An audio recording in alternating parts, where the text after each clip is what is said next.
ആത്മീയ യാത്രയിലേക്ക് സ്വാഗതം. ഒരു ചോദ്യത്തോടെ നമുക്ക് തുടങ്ങാം. നിങ്ങളുടെ നാക്കിലെ രുചിമുകുളങ്ങളിൽ ഒരു രഹസ്യ കവാടം ഒളിഞ്ഞിരിപ്പുണ്ടെന്ന് നിങ്ങൾക്കറിയാമോ?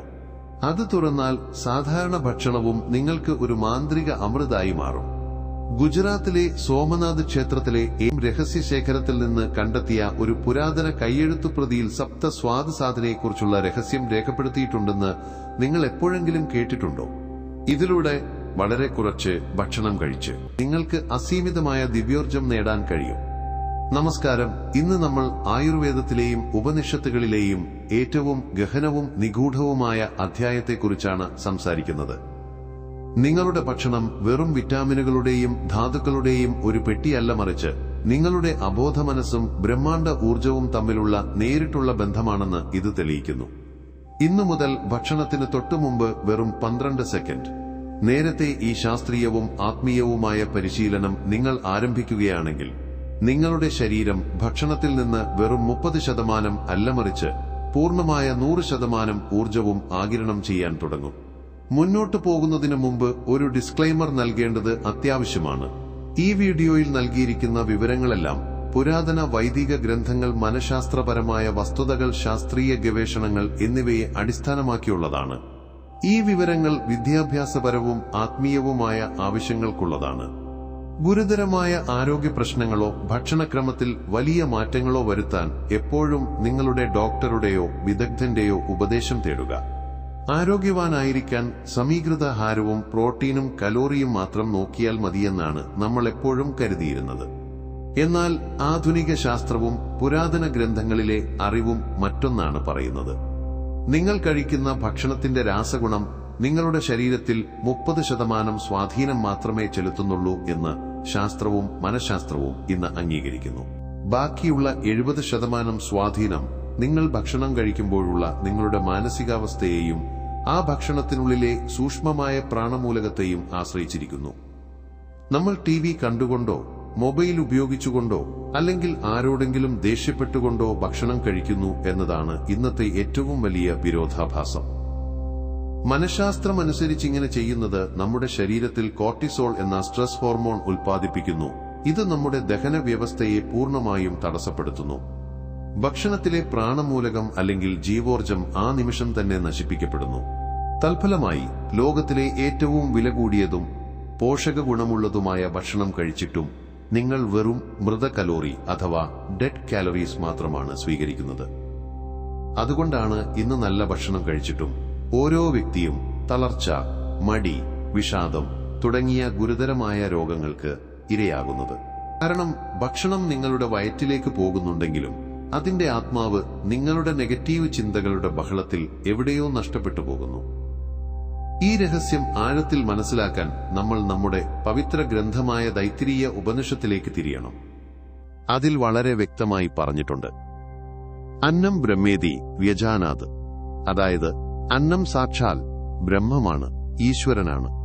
ഓരോ ധാന്യവും മണ്ണ്, വെള്ളം, വെയിൽ, കാറ്റ്, ആകാശം എന്നീ പഞ്ചഭൂതങ്ങളുടെ ജീവനുള്ള രൂപമാണ്. നമ്മൾ ഭക്ഷണം കഴിക്കുമ്പോൾ വയർ നിറയ്ക്കുക മാത്രമല്ല ചെയ്യുന്നത്, മറിച്ച് ഈ പഞ്ചഭൂതങ്ങളുടെ ബ്രഹ്മാണ്ഡ ഊർജത്തെ നമ്മുടെ ശരീരത്തിനുള്ളിൽ സ്ഥാപിക്കുകയാണ് ചെയ്യുന്നത്. പുരാതന ഗ്രന്ഥങ്ങളിൽ എന്ന മണ്ഡലത്തെക്കുറിച്ച് പരാമർശമുണ്ടതായത് ഓരോ ഭക്ഷണത്തിനും ചുറ്റും അതിന്റേതായ ഒരു ഊർജ വലയമുണ്ട്. ഭക്ഷണമുണ്ടാക്കുന്നവരുടെയും കഴിക്കുന്നവരുടെയും ചിന്തകൾ ശുദ്ധമാണെങ്കിൽ ആ ഊർജവലയം നമ്മുടെ ശരീരത്തിന് അനുകൂലമാവുകയും നമുക്ക് പൂർണ്ണ ശക്തി നൽകുകയും ചെയ്യും. എന്നാൽ നമ്മുടെ ചിന്തകൾ അശുദ്ധമാണെങ്കിൽ ആ വലയം ഭേദിക്കാനാവാത്തതാവുകയും ഭക്ഷണം ശരീരത്തിന് ഒരു ഭാരമായി മാറുകയും ചെയ്യും. ഇതൊരു അന്ധവിശ്വാസമല്ല, ക്വാണ്ടം ഫിസിക്സും ഇന്നിത് അംഗീകരിക്കുന്നു. നിർജീവമായി തോന്നുന്ന ഓരോ വസ്തുവിലും ഒരു ഊർജ കമ്പനമുണ്ടത് നമ്മുടെ വികാരങ്ങളെ നേരിട്ട് ബാധിക്കുന്നു. ഇക്കാര്യം ശാസ്ത്രീയമായി തെളിയിക്കാൻ ജപ്പാനിലെ പ്രശസ്ത ശാസ്ത്രജ്ഞൻ doctor Masaru ഇമോട്ടോയുടെ water crystal experiment നമ്മൾ മനസ്സിലാക്കണം. വെള്ളം നമ്മുടെ വികാരങ്ങളും വാക്കുകളും കേൾക്കുന്നുണ്ടെന്നും അതിനനുസരിച്ച് അതിന്റെ മോളിക്യുലാർ ഘടന മാറ്റുന്നുണ്ടെന്നും അദ്ദേഹം തന്റെ ഗവേഷണത്തിലൂടെ തെളിയിച്ചു. നമ്മുടെ ഭക്ഷണത്തിലും ഭൂരിഭാഗവും വെള്ളമായതുകൊണ്ട് നമ്മൾ ദേഷ്യത്തിലോ സമ്മർദ്ദത്തിലോ ഭക്ഷണം കഴിക്കുമ്പോൾ ഭക്ഷണത്തിനുള്ളിലെ ജലം ഒരു വിഷരൂപമായി മാറുന്നു. ഈ ശാസ്ത്രീയവും ആത്മീയവുമായ സത്യം മനസ്സിലാക്കി നമ്മുടെ ഋഷിമാർ പറഞ്ഞ ആദ്യ ഘട്ടമാണെന്ന പ്രാണാഹ്വാനം. നിങ്ങൾക്ക് മുന്നിൽ ഭക്ഷണം വിളമ്പുമ്പോൾ അത് കഴിക്കുന്നതിന് മുമ്പ് വെറും 12 സെക്കൻഡ് നേരത്തേക്ക് നിൽക്കുക. നിങ്ങളുടെ വലതു കൈപ്പത്തി ഭക്ഷണത്തിന് തൊട്ടുമുകളിൽ ഏകദേശം 2 ഇഞ്ച് അകലത്തിൽ വയ്ക്കുക. കണ്ണുകൾ അടയ്ക്കുക. ബ്രഹ്മാണ്ടത്തിന്റെ ഒരു സുവർണ ദിവ്യപ്രകാശം നിങ്ങളുടെ ഹൃദയത്തിലൂടെ കൈപ്പത്തി വഴി ആ ഭക്ഷണത്തിലേക്ക് പ്രവേശിക്കുന്നുവെന്ന് സങ്കല്പിക്കുക. മനസ്സിൽ വളരെ ഭക്തിയോടെ ഈ മന്ത്രം ആവർത്തിക്കുക. ഓം അന്നം ബ്രഹ്മ, രസോ ബ്രഹ്മ, ഭോക്താ ബ്രഹ്മ, സർവം ബ്രഹ്മ.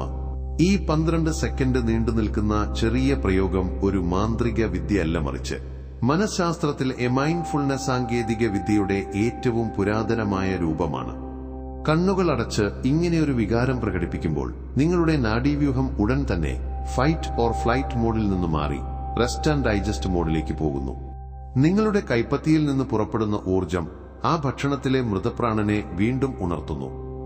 നിങ്ങളുടെ ശരീരവും വയറും കുടലുകളും ആ ഭക്ഷണം സ്വീകരിക്കാൻ പൂർണ്ണമായും തയ്യാറാകുന്നു. സാധാരണ കഴിക്കുന്ന ഭക്ഷണത്തിലും ഉപ്പിൽ പോലും 5 നക്ഷത്ര ഹോട്ടലിലെ വിഭവങ്ങളിൽ ലഭിക്കാത്ത രുചി ലഭിക്കുന്നുവെന്ന് ഈ പരിശീലനം ചെയ്യുന്നവർ പറയുന്നു. നിങ്ങളും ഈ അത്ഭുതകരമായ രീതി ഇന്നു മുതൽ സ്വീകരിക്കുക. കമന്റ് ബോക്സിൽ ഓം അന്നം ബ്രഹ്മ എന്ന് എഴുതി നിങ്ങൾ ഈ 12 സെക്കൻഡ് നിയമം പാലിക്കാൻ തയ്യാറാണോ എന്ന് എന്നെ അറിയിക്കുക. നിങ്ങളുടെ കമന്റിലൂടെ ഈ വീഡിയോ രോഗങ്ങളുമായി മല്ലിടുന്ന ദശലക്ഷക്കണക്കിന് ആളുകളിലേക്ക് എത്തുകയും അവർക്കതിന്റെ പ്രയോജനം ലഭിക്കുകയും ചെയ്യും. അടുത്തത് രണ്ടാമത്തെയും ഏറ്റവും നിഗൂഢവുമായ ഘട്ടമാണിത്. നിങ്ങളുടെ നാവിനും ഹൃദയത്തിനുമിടയിൽ ഒരു ബന്ധം സ്ഥാപിക്കുന്നു. ഇതിനെക്കുറിച്ച് ശാസ്ത്രം ഇപ്പോൾ മാത്രമാണ് അറിഞ്ഞു തുടങ്ങിയത്. ആയുർവേദമനുസരിച്ച് ഓരോ ഭക്ഷണത്തിലും പ്രധാനമായും 6 രുചികളുണ്ട്: മധുരം, പുളി, ഉപ്പ്, എരിവ്, കയ്പ്, തുവർപ്പ്. നമ്മുടെ നാവിലെ രുചിമുകുളങ്ങൾ ഈ രുചികളെ തിരിച്ചറിഞ്ഞ് തലച്ചോറിലേക്ക് സിഗ്നലുകൾ അയക്കുന്നുവെന്നും ഇതിലൂടെ ദഹനരസങ്ങൾ ഉൽപ്പാദിപ്പിക്കപ്പെടുന്നുവെന്നും ആധുനിക ശാസ്ത്രവും ജീവശാസ്ത്രവും അംഗീകരിക്കുന്നു. എന്നാൽ സോമനാഥ് ക്ഷേത്രത്തിലെ ആ പുരാതന രഹസ്യ കയ്യെഴുത്തു പ്രതിയിൽ 7ാമതൊരു രുചിയെക്കുറിച്ച് ആഴത്തിൽ പരാമർശമുണ്ടിതിനെ നമ്മുടെ ഋഷിമാർ സ്വാദാതീതം എന്ന് വിളിച്ചു. നാവിന്റെ ഭൗതിക പരിധിക്കപ്പുറമുള്ള രുചി എന്നാണ് സ്വാദാതീതം എന്നതുകൊണ്ട് അർത്ഥമാക്കുന്നത്. ഇതൊരു സാധാരണ ഭൗതിക രുചിയല്ല, മറിച്ച് നിങ്ങളുടെ ഹൃദയത്തെയും അബോധ മനസ്സിനെയും നേരിട്ട് ബാധിക്കുന്ന അതിസൂക്ഷ്മവും ആത്മീയവുമായ അനുഭവമാണ്. ഗ്രന്ഥങ്ങൾ അനുസരിച്ച് നിങ്ങളുടെ ഭക്ഷണത്തിൽ ഈ 7ാമത്തെ രുചി ഉണർത്തുന്നതുവരെ ആ ഭക്ഷണം നിങ്ങളുടെ ശരീരത്തിന്റെ ഭാരവും മാംസവും മാത്രമേ വർദ്ധിപ്പിക്കൂ, നിങ്ങളുടെ ബോധത്തെയോ ഊർജ്ജനിലയെയോ അല്ല. അപ്പോൾ എങ്ങനെയാണ് ഈ നിഗൂഢമായ സ്വാദാതീത അവസ്ഥയിലെത്തുക? ഇതിനുള്ള ഉത്തരം 2ാമത്തെ ഘട്ടമായ സപ്തസ്വാദ് സാധനയിൽ ഒളിഞ്ഞിരിപ്പുണ്ട്.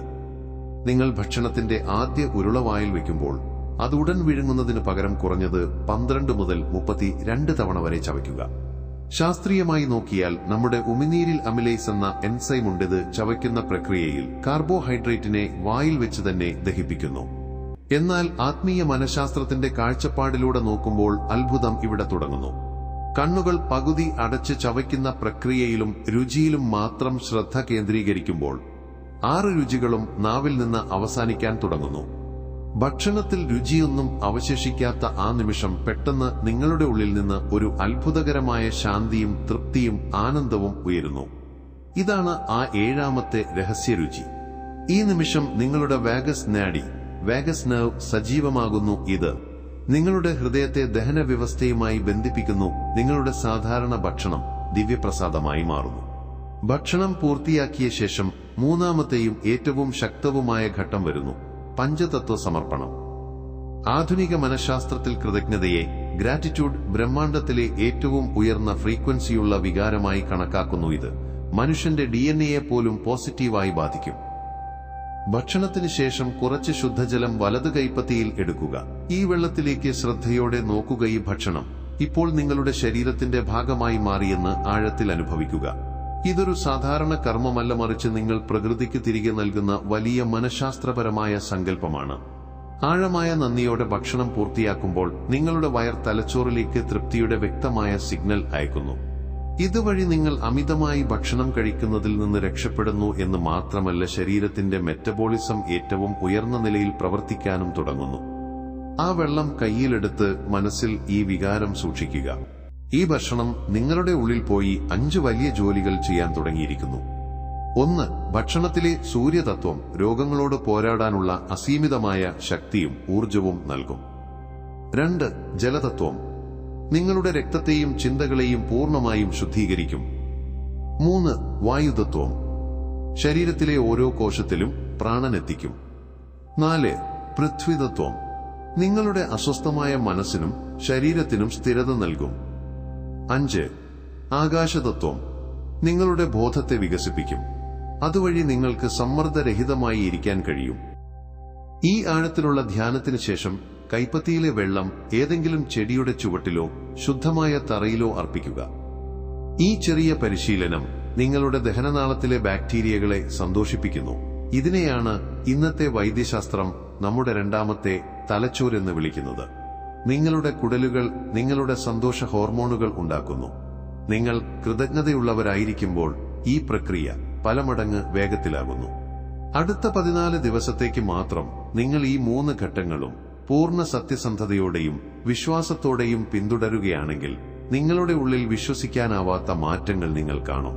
നിങ്ങളുടെ ദഹന വ്യവസ്ഥ ഇരുമ്പ് പോലെ ശക്തമാകും. വില കൂടിയ മരുന്നുകളില്ലാതെ തന്നെ ശരീരത്തിൽ നിന്ന് വിഷാംശങ്ങൾ സ്വയം പുറത്തുപോകും.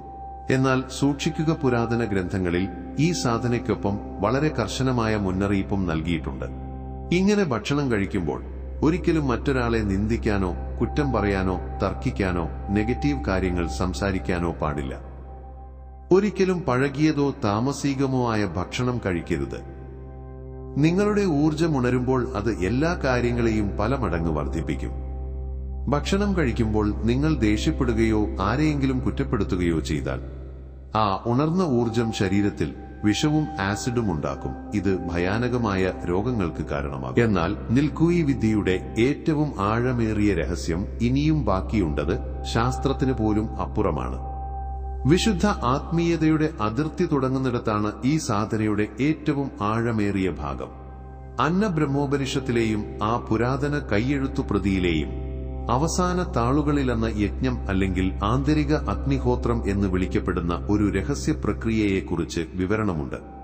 ഇത് മരവും നെയ്യും ഉപയോഗിച്ച് പുറത്ത് തീ കത്തിക്കുന്ന സാധാരണ യജ്ഞമല്ല, മറിച്ച് നിങ്ങളുടെ ശരീരത്തിലെ ദഹനാഗ്നിയുമായും കുണ്ടലിനി ഊർജവുമായും ബന്ധപ്പെട്ട ഒരു സൂക്ഷ്മ പ്രക്രിയയാണ്. ഈ അഗ്നിഹോത്രത്തെക്കുറിച്ച് അറിയുന്ന ഒരു യോഗിക്ക് ഭക്ഷണം വെറും വയർ നിറയ്ക്കാനുള്ള മാർഗമല്ല. അവനെ സംബന്ധിച്ചിടത്തോളം ഭക്ഷണത്തിന്റെ ഓരോ ഉരുളയും ഒരു ആഹുതിയായി മാറുകയും അത് ആന്തരിക അഗ്നിയിൽ ലയിച്ച് ഉടൻ തന്നെ ബ്രഹ്മാണ്ഡ ഊർജമായി മാറുകയും ചെയ്യുന്നു. ഈ അവസ്ഥയിൽ ശരീരം ഭക്ഷണത്തിന്റെ ഒരു തരി പോലും പാഴാക്കില്ല. വ്യക്തിയുടെ മലമൂത്ര വിസർജനം പോലും ഏതാണ്ട് ഇല്ലാതാകും. ഇതുകേട്ട് ആധുനിക വൈദ്യശാസ്ത്രം പോലും ഞെട്ടിയേക്കാം. ശരിക്കും ഒരാൾക്ക് ഭക്ഷണത്തെ ഇത്രത്തോളം ഊർജമാക്കി മാറ്റാൻ കഴിയുമോ? ഊർജം നിർമ്മിക്കാനോ നശിപ്പിക്കാനോ കഴിയില്ലെന്നും അതിന്റെ രൂപം മാറുന്നുവെന്നും പറയുന്ന ശാസ്ത്രത്തിലെ law of conservation of mass and എനർജിയുടെ ഏറ്റവും വികസിതമായ ആത്മീയ രൂപമാണ് ഈ അന്ന യജ്ഞം. ഇതിനായി ഗ്രന്ഥങ്ങളിൽ ഒരു പ്രത്യേക പ്രാണായാമ രീതിയും രഹസ്യ ബീജമന്ത്രവും നൽകിയിട്ടുണ്ട്. ഭക്ഷണം കഴിക്കുമ്പോൾ ആ പ്രാണായാമത്തോടൊപ്പം ബീജമന്ത്രം ജപിക്കുമ്പോൾ ശരീരം ഒരു ബയോളജിക്കൽ റിയാക്ടർ പോലെ പ്രവർത്തിക്കാൻ തുടങ്ങും. ഈ വിദ്യ അറിയാവുന്ന ഹിമാലയത്തിലെ യോഗികൾ കുറച്ച് ഭക്ഷണം കഴിച്ച് മാസങ്ങളോളം തണുപ്പുള്ള ഗുഹകളിൽ തപസ്സു ചെയ്യുന്നു. ഇത് സങ്കല്പത്തിന് അപ്പുറമാണെന്ന് തോന്നുന്നുവല്ലേ? ഇതാണ് നൂറ്റാണ്ടുകളായി സാധാരണക്കാരിൽ നിന്ന് മറച്ചുവച്ചിരുന്ന രഹസ്യം. കാരണം ഇതിന്റെ തെറ്റായ ഉപയോഗം ശരീരത്തിൽ അമിതമായ ചൂട് അല്ലെങ്കിൽ ഊർജമുണ്ടാക്കിയേക്കാം. എന്നാൽ രോഗങ്ങളും സമ്മർദ്ദവും അശുദ്ധമായ ഭക്ഷണവും നിറഞ്ഞ ഇന്നത്തെ കാലത്ത് നമ്മുടെ നിലനിൽപ്പിന് ഈ അറിവിന്റെ ചില ഭാഗങ്ങൾ അറിയേണ്ടത് അത്യാവശ്യമാണ്. എന്താണ് ആ രഹസ്യ ബീജമന്ത്രം? എന്താണ് ആ പ്രത്യേക പ്രാണായാമം? ഇക്കാര്യങ്ങളെല്ലാം ഈ വീഡിയോ സീരീസിന്റെ അടുത്ത ഭാഗത്തിൽ ഞാൻ ശാസ്ത്രീയമായും ആത്മീയമായും വിശദീകരിക്കും. അതുവരെ ഞാൻ നിങ്ങളോട് പറയുന്നത് ഈ രഹസ്യയാത്ര ആരംഭിക്കാനാണ്. ഇന്ന് ഞാൻ പറഞ്ഞ 3 ലളിതമായ ഘട്ടങ്ങൾ അടുത്ത 14 ദിവസത്തേക്ക് പരിശീലിക്കുക. ഭക്ഷണത്തെ ബഹുമാനിക്കുമ്പോൾ ഭക്ഷണം നിങ്ങളുടെ ശരീരത്തെ ബഹുമാനിക്കുകയും ലോകത്തിലെ ഒരു മരുന്നിനും നൽകാൻ കഴിയാത്ത ആരോഗ്യം നിങ്ങൾക്ക് നൽകുകയും ചെയ്യും. അവസാനമായി കമന്റ് ബോക്സിൽ പോയി എനിക്ക് ചെയ്യാൻ കഴിയും എന്നെഴുതുക. ഈ വീഡിയോ കുടുംബാംഗങ്ങളുമായും സുഹൃത്തുക്കളുമായും പങ്കിടുക. നിങ്ങൾ എന്ത് കഴിക്കുന്നുവോ അതുപോലെയാകുന്നു നിങ്ങൾ. പക്ഷേ ഏത് ചിന്തയോടെയാണോ കഴിക്കുന്നത് അതുപോലെയാകുന്നു നിങ്ങളുടെ ജീവിതം. അടുത്ത വീഡിയോയിൽ കാണാം. ഈശ്വരൻ നിങ്ങളെ എപ്പോഴും ആരോഗ്യവാനായി നിലനിർത്തട്ടെ.